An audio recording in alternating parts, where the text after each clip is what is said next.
Alors quand on parle d'urbanisme, d'architecture ou d'aménagement général de la Guadeloupe, on ne peut pas partir de ce que nous voyons aujourd'hui. On est obligé de repartir de 1635 à peu près, ce qui correspond aux premiers aménagements qui sont installés sur l'île.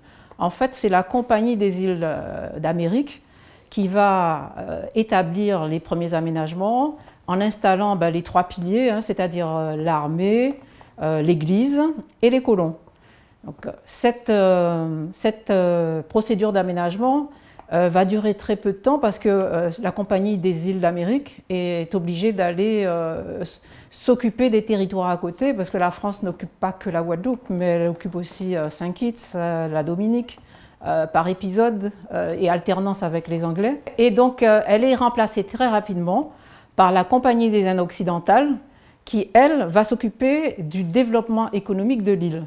Et donc, le travail de cette compagnie va être de multiplier les habitations sur l'ensemble de l'île. Alors, il s'agit là la Compagnie des Indes occidentales, c'est une compagnie qui est essentiellement composée de financeurs, de gens qui travaillent dans des banques ou d'une manière générale dans la finance. Et ils vont s'apercevoir très vite que ce modèle économique fondé sur l'esclavage ne marche pas très bien et n'est pas très rentable. Donc les colons qui sont venus pour s'installer et qui ont accepté d'exploiter la canne à sucre vont se retrouver un peu tout seuls, donc à maintenir le bateau à flot, et ils vont passer une période relativement difficile. Cette période, elle est très courte puisqu'ils s'installent globalement vers 1665, la Compagnie des Indes occidentales, et en 1848, on est à la date de l'abolition de l'esclavage. Donc, bien sûr, là, les esclaves, les employés en tout cas de l'usine, n'appartiennent plus à l'usine. Et donc, le premier réflexe, c'est d'en sortir. Donc, en sortir comment ? Ceux qui ont un métier, qui ont eu la chance d'être formés à un métier particulier dans l'usine, vont pouvoir partir. Certains vont même voyager. C'est le cas de ce qu'on appelle les nègres à talent, qui savent faire de la chaudronnerie, de la ferronnerie, de la charpente, etc. Ils vont sortir même de la Guadeloupe pour aller en Dominique, à Saint-Kitts, dans les îles environnantes, alors que ceux qui ont juste coupé la canne, replanté, etc., n'ayant pas de qualification particulière, tout ce qu'ils vont faire, c'est sortir des limites de l'usine et s'installer le long des routes en chapelet. C'est ce qu'on retrouve aujourd'hui dans le paysage, ça n'a pas changé, c'est Sainte-Marie, La Boucan, Caranguaise, etc. Donc tous ces chapelets de maisons installées de part et d'autre de la route, c'est juste un premier mouvement, je dirais, d'aménagement par les esclaves qui sont sortis de l'usine. Voilà. Il y a un phénomène qui est important à se rappeler, c'est que l'abolition de l'esclavage c'est 1848, mais en 1843, la Guadeloupe doit affronter un séisme majeur qui va sérieusement endommager deux villes importantes sur le plan commercial. Et ce sont deux villes-ports, c'est Pointe-à-Pitre et Le Moule. Et donc forcément, il va y avoir un changement à cette époque-là de paysage dans les villes, parce qu'il va falloir les reconstruire. Donc forcément, parmi ces gens qui sont sortis des frontières de l'usine, il y en a certains qui vont quand même prendre le risque d'aller en ville et de s'insérer dans les chantiers de reconstruction. Voilà. Autre phénomène, donc après 1848, on va dire que c'est le cyclone 28. 1928, un cyclone dévaste la Guadeloupe. Et quelques années après, autour de 1932 à peu près, un grand chantier va commencer parce que la colonie a besoin de réparer et de restaurer les bâtiments qui ont été abîmés. Cette restauration, ce grand chantier va se faire, je parle de restauration, ça serait plutôt construction. Elle va être entreprise dessinée et conçue par un architecte qui s'appelle Aliture. Malgré son nom, c'est un Français.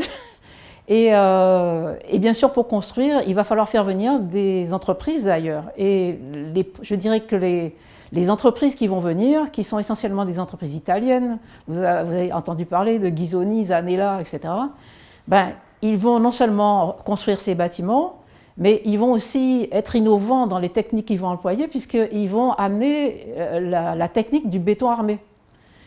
Et au fur et à mesure, donc 1928, c'est les premières esquisses de reconstruction de ces bâtiments. 1932, démarrage des chantiers. Mais ces entreprises vont rester, elles ne vont pas repartir parce que tout est à refaire. 1932, 1946 arrive peu de temps après. Et là, c'est l'installation du département. Donc la colonie devient un département. Et bien sûr, il faut aussi que le département s'installe. Le département s'installe et a besoin de fonctionnaires. Donc de fonctionnaires qui vont être recrutés localement, mais aussi de fonctionnaires qui vont venir de la métropole pour organiser le système du département. Donc Guizot et Zanella vont un peu sortir de leur construction de bâtiments officiels, prestigieux, imposants et autres, pour se mettre dans la préfabrication de logements destinés aux fonctionnaires. Et vous retrouvez ces logements autour de Pointe-à-Pitre, de Bois-Vieux, vous les retrouvez sur les hauteurs de Basse-Terre, entre Basse-Terre et Saint-Claude. Et ce qui est innovant, c'est la technique employée, parce que jusqu'à présent, on ne construisait pas en panneaux de béton armé préfabriqués. Voilà. Donc ça marque le paysage. Donc à partir de 1848, où le personnel de l'usine n'appartient plus à l'usine et a la liberté de se déplacer sur le territoire. Ceux qui vont pouvoir partir, qui ont un métier, leur avenir est plus ou moins tracé, parce qu'ils vont trouver du travail. Mais ceux qui vont rester aux abords de l'usine, ils n'ont pas trop le choix. Ils restent en lien avec l'usine. Et donc, qu'est-ce qui va se passer? Il y en a qui vont faire un petit peu de commerce, on va voir des petits lolos se monter. Mais il y en a, pour la plupart de ceux qui vont rester à proximité, ils vont continuer à échanger leur force de travail dans l'usine ou dans les champs. Le problème qui se pose, c'est que les esclaves étant libérés, ils demandent aussi quelque chose en échange.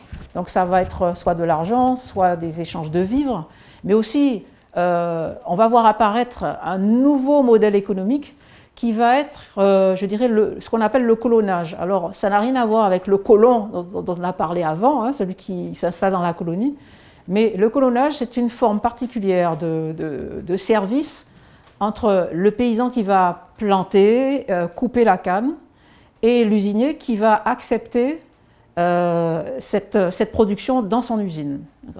Alors, le phénomène qui est un peu étrange, c'est qu'il va y avoir des accords entre ces colons qui vont amener la canne à l'usine et les usiniers qui vont leur proposer de leur donner, de noter sur un registre les quantités amenées à l'usine, et en échange de quoi ils auront droit à des arpents de terre.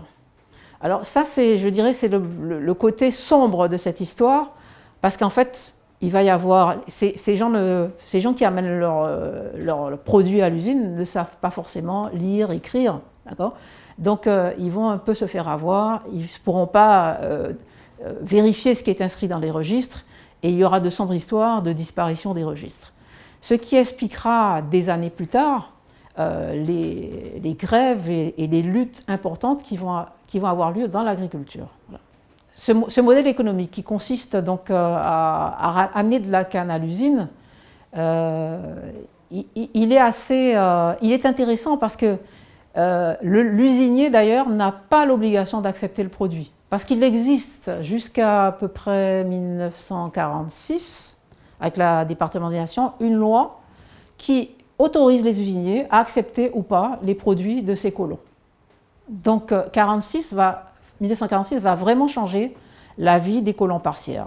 Cependant, cette histoire de registres qui ne sont pas très bien tenus va créer dès les années 1952 et notamment 1971, là où les usines commencent à fermer, et c'est le moment où les planteurs, donc ces fameux colons, vont demander des comptes en disant « oui, mais moi j'ai amené de la canne pendant des années, donc j'ai droit à de la terre. Alors où est ma terre ? À combien de terre j'ai droit et où elle se situe ?»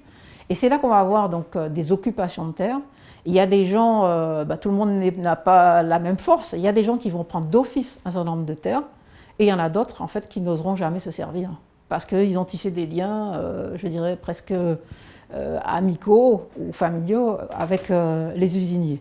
Donc ça, c'est vraiment, ça ouvre, cette période débouche sur les luttes qui vont apparaître et qui vont déboucher sur des organisations politiques qui demandent l'indépendance du pays. Les distances des habitations sucrières aux villes ne sont pas très importantes, alors même à pied, les gens se déplacent.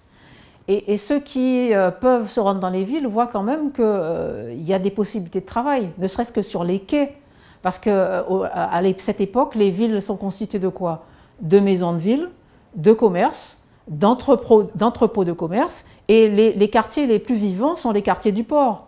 Parce que petit à petit, avec 28, le pays s'est structuré, les emplois se sont un peu structurés. 46, c'est vraiment le bond en avant. 46 amène l'obligation de respecter les lois du travail et de donner des salaires aux gens. Donc les gens, quand ils viennent en ville, ils se rendent compte que la ville, c'est peut-être leur futur. Donc ils n'ont plus rien à faire dans les campagnes, ils ne vont pas élever leur niveau de vie et pouvoir élever des enfants en restant dans les campagnes. Et donc c'est là qu'on commence à avoir des vagues d'exode vers ces villes. Et ces vagues sont d'autant plus importantes que quand elles correspondent à la fermeture d'une usine. Parce que les usines, à partir de 1946, sont vraiment périclitées. Vous imaginez bien que là, on passe d'un salaire qu'on va négocier directement avec l'ouvrier à l'application d'un SMIG. Il y a les lois sur les congés, il y a les lois sur les retraites, etc. Donc pour les usiniers, ça va être une période qui va devenir difficile économiquement. Et quelques années après, d'ailleurs, ils vont demander de l'aide au département. Et c'est ce qui va faire que, donc, à partir de 1957, le département va mettre en œuvre une politique de réforme agraire, si vous voulez, qui va consister à morceler les anciennes terres de l'usine en parcelles globalement de 5 hectares. D'accord ? Sur ces parcelles de 5 hectares, en fait, les colons vont cultiver, couper, faire toutes les tâches qui sont coûteuses et simplement se charger d'amener cette production aux usines. Les usiniers, entre-temps, se sont fait financer la modernisation de leurs installations par le département et donc n'ont plus la charge de ce qui n'est pas rentable, c'est-à-dire la coupe, la replantation, etc. Comment les gens arrivent en ville? En fait, ils arrivent avec leur habitat qu'ils ont construit sur la route à la sortie de l'usine. Cet habitat qui est ingénieux, parce qu'on peut le mettre sur une charrette à bœuf, on peut le mettre sur un plateau de camion. Et bien sûr, cet habitat, il arrive souvent de nuit dans la ville et s'installe aux portes de la ville, sur des terrains qui sont les bords de route, les terrains de l'État, quelquefois des réserves foncières qui ont été faites parce que le gouvernement et le département voient ce mouvement qui est en train de se créer et ils savent très bien qu'à un moment ou un autre, il va falloir régler le problème du logement. Parce que les gens s'installent sur ces terrains qui ne sont pas drainés, il n'y a pas de voirie, donc pas possibilité de venir les secourir s'il y a un feu, il n'y a pas d'eau, il n'y a pas d'assainissement. Et ce sont souvent des terrains autour de Pointe-à-Pitre qui sont inondés chaque fois qu'il y a une averse tropicale. Voilà. Donc des conditions de vie très précaires. Et c'est ce qui va déclencher à la première visite de Gaulle en 1957 ce vaste projet de reconstruction de Pointe-à-Pitre pour loger ces personnes. Voilà.